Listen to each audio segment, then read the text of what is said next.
पासून हा आरक्षणाचा लढा सुरू झालेला आहे आणि हा आरक्षणाचा लढा आपण पाहिलं गेल्या 1 ऑगस्ट 2024 रोजी दिल्लीच्या सर्वोच्च न्यायालयाने निकाल दिला आणि त्या निकालामध्ये असं म्हणलं की भारत देशातील जे राज्य आहेत त्या राज्यांना असं सूचित करण्यात आलं की तुम्ही तुमच्या धर्तीवरती तुमच्या राज्यामध्ये अनुसूचित जातीमध्ये प्रमाणे वर्गवारी करून जो 59 जातीतले लोक आहेत त्यांना न्याय द्यावा असे त्या शासनाच्या निर्णय सांगितलं आणि या राज्याचे मुख्यमंत्री आदरणीय देवेंद्रजी फडणवीस साहेब यांनी तात्काळ महाराष्ट्रामध्ये बदर समिती स्थापन केली आणि बदर समितीच्या स्थापन केल्यानंतर त्या बदर समितीने अहवाल तयार केला आणि तो अहवाल राज्याला या ठिकाणी राज्य शासनाला दिला, परंतु अहवाल अजून देखील लागू झालेला नाही। या अनुषंगाने महाराष्ट्रातल्या प्रत्येक जिल्ह्यामध्ये मातंग समाजाचा धडक मोर्चा प्रत्येक जिल्हाधिकारी कार्यालयात निघाला, उत्स्फूर्तपणे हे मोर्चे निघाले। म्हणून आज या ठिकाणून मला फडणवीस साहेबांना सांगायचंय, फडणवीस साहेब ठीक आहे तुम्ही मातंग समाजाच्या लवजी साळवे यांच्या स्मारकाला 372 कोटी पुण्यामध्ये दिले, आम्हाला मान्य आहे। तुम्ही चिरागनगर मध्ये अण्णाभाऊ साठेंचं स्मारक करतात, आम्हाला मान्य आहे। तुम्ही आताच वाटेगाव मध्ये 39 कोटीचा निधी दिला, आम्हाला मान्य आहे। तुम्ही बार्टीच्या धर्तीवर आरटीची स्थापना केली, आम्हाला मान्य आहे। परंतु मातंग समाजाचा ज्वलंत आणि खळखळीचा विषय म्हणजे अनुसूचित जातीमध्ये वर्गवारी करण्याचा आहे। म्हणून या ठिकाणाहून मी फडणवीस साहेबांना आवाहन करतो की तुम्ही बीड जिल्ह्यातून हा जो काही विराट मोर्चा निघाला त्या विराट मोर्चाची दखल घ्यावी आणि तात्काळ 1 ऑगस्ट 2026 म्हणजे डॉक्टर अण्णाभाऊ साठे यांच्या जयंतीच्या दिवशी आपण हा अनुसूचित जाती वर्गवारीचा लागू करावं आणि या ठिकाणी मातंग समाजासहित सर्वांना समान न्याय द्यावा ठिकाणी सांगू इच्छितो।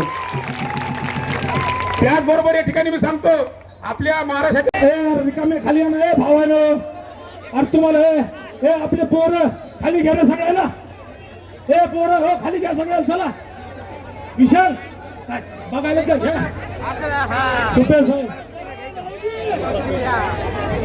आज अत्यंत आनंदाचा दिवस आहे। आतापर्यंत अशा प्रकार समाज आपल्या शासनात दिसला नाही। आपण सर्वांनी मोठ्या कष्टाने इथे आलात, मुलाची पर्वा न करता आपण आपल्या न्यायासाठी इथे आलो आहात। प्रथमतः मी सर्व कार्यकर्ते आणि या टीम जे आयोजन केले ते सर्वांचं मी आभार व्यक्त करतो, अभिनंदन करतो। आपण सर्वांनी अशाच यापुढे एकजुटीने लढा घ्यायचा।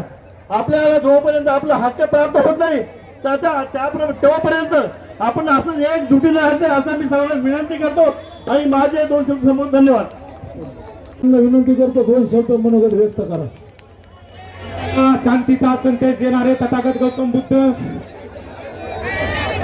छत्रपती शिवाजी महाराज, छत्रपती शाहू महाराज, महात्मा फुले, क्रांतीवीर लवजी वसंत साळवे, डॉक्टर बाबासाहेब आंबेडकर, साहित्यरत्न अण्णाभाऊ साठे या सर्व महामानवांना या ठिकाणी प्रथमतः मी अभिवादन करतो। मित्रांनो, आजचा मोर्चा कशासाठी सर्वांनी एक मुखाने ताकद दिली पाहिजे अशी आपल्याला घोषणा द्यायची की आपल्या बीड जिल्हाधिकारी या कार्यालयापर्यंत ही घोषणा केली पाहिजे।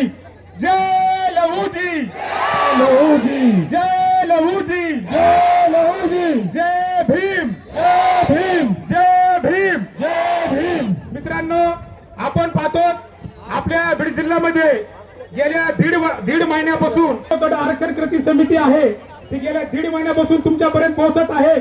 आपल्याला 16 जूनच्या मोर्चाला बीड ठिकाणी यायचंय, तर कशासाठी यायचंय? कशासाठी यायचंय? तर आरक्षणासाठी यायचंय। तर हा लढा आरक्षणाचा आपला हा काही 4-5 महिन्यापूर्वीचा नसून हा आरक्षणाचा लढा आपला गेल्या 30 ते 35 वर्षापासूनचा आहे। या आरक्षणाच्या लढ्यामध्ये सगळ्यात मोठा मोर्चा ठिकाणी सक्सेस केला, त्याबद्दल मी मातंग समाजाच्या वतीने आणि आमदार अमित गोटे साहेबांच्या वतीने त्यांचे आभार मानतो। आणि माझी विनंती आहे आपले सर्वांचे मातंग समाजाचे हृदयस्थान विष्णुभाऊ कसबे हे देखील मोर्चाचे भाऊ, आपल्याला विनंती आहे की आपण स्टेजकडे यावं। राजा भाऊ सूर्यवंशी आपल्याला विनंती आहे, विष्णुभाऊ ॲडव्होकेट राम चव्हाण साहेब